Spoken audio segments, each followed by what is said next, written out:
মাননীয় চন্দ্রিমা ভট্টাচার্য, যিনি রাজ্যের স্বাস্থ্য ও গৃহকল্যাণ মন্ত্রী, তিনি এদিন কেন্দ্র সরকারের গ্যাসের মূল্যবৃদ্ধির প্রতিবাদে সোশ্যাল মিডিয়াতে একটি ভিডিও বার্তা দিয়েছেন, যেখানে রাজ্যবাসীর প্রতি সহানুভূতি দেখিয়েছেন এবং প্রধানমন্ত্রী নরেন্দ্র মোদীকে ব্যঙ্গাত্মক আক্রমণ করেছেন। আরে মোদিজি একটা দারুণ উপহার দিয়েছেন। পয়লা বৈশাখে দারুণ উপহার, 50 টাকা মূল্য বৃদ্ধি হয়েছে রান্নার গ্যাসে, এবং শুধু এমনি গ্যাসের রান্নার তা নয়, যেগুলো ভর্তুকিযুক্ত সেগুলোতেও বৃদ্ধি হয়েছে। বাহ, দারুণ উপহার। মাননীয় প্রধানমন্ত্রী বারবার উজ্জ্বলা যোজনার কথা বলে। কি উজ্জ্বল, কি উজ্জ্বল বাবা, রান্নাঘরে একেবারে ঔজ্জ্বল্যে ভরপুর। জানেন যে কতটা এটা কার্যকরী হয়েছে? কত বাড়ি এর ভেতর অন্তর্গত? 9.58 কোটি, ফলাও করে বলেন। কিন্তু কতজনে একটিও পরবর্তীকালে নিতে পারেননি সিলিন্ডার? তার সংখ্যা কত? 1,18,00,000। আর যারা মাত্র একটা সিলিন্ডার নিতে পেরেছেন এই উজ্জ্বলা যোজনার মধ্যে, তাদের সংখ্যা জানেন? সেই সংখ্যা হলো 1.51 লক্ষ।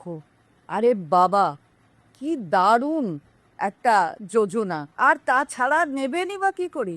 2018 সাল থেকে 2022-23 অবধি তো দ্বিগুণ হয়ে গেছে গ্যাসের দাম। সুতরাং সেই জায়গায় দাঁড়িয়ে মানুষ নিতে পারছেন না। দরিদ্র মানুষের কথা ভাবার কোনো প্রয়োজনই নেই।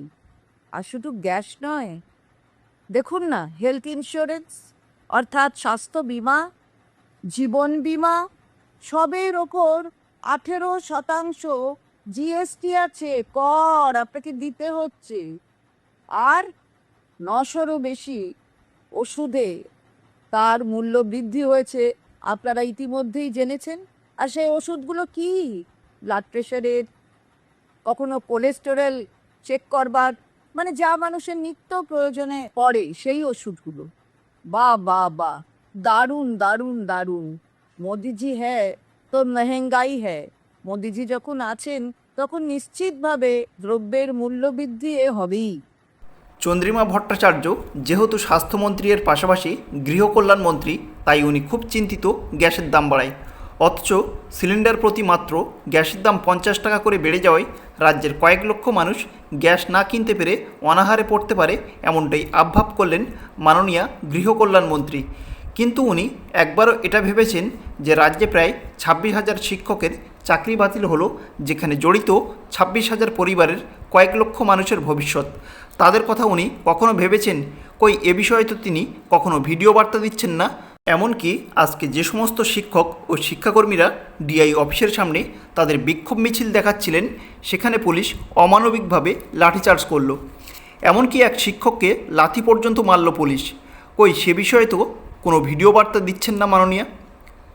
ভিডিও শেষে মাননীয়ার প্রতি আমার একটি ছোট্ট বার্তা, আপনারা শুধু নরেন্দ্র মোদীর ভুল না ধরে নিজেদের ভুলগুলো শোধরানোর চেষ্টা করুন, তাহলে রাজ্যের উন্নতি ভালোই হবে। ভিডিওটি ভালো লাগলে অবশ্যই চ্যানেলটিকে সাবস্ক্রাইব করে পাশে থাকবেন এবং ভিডিও সম্পর্কে আপনাদের কোনো মতামত থাকলে অবশ্যই কমেন্টে জানাবেন।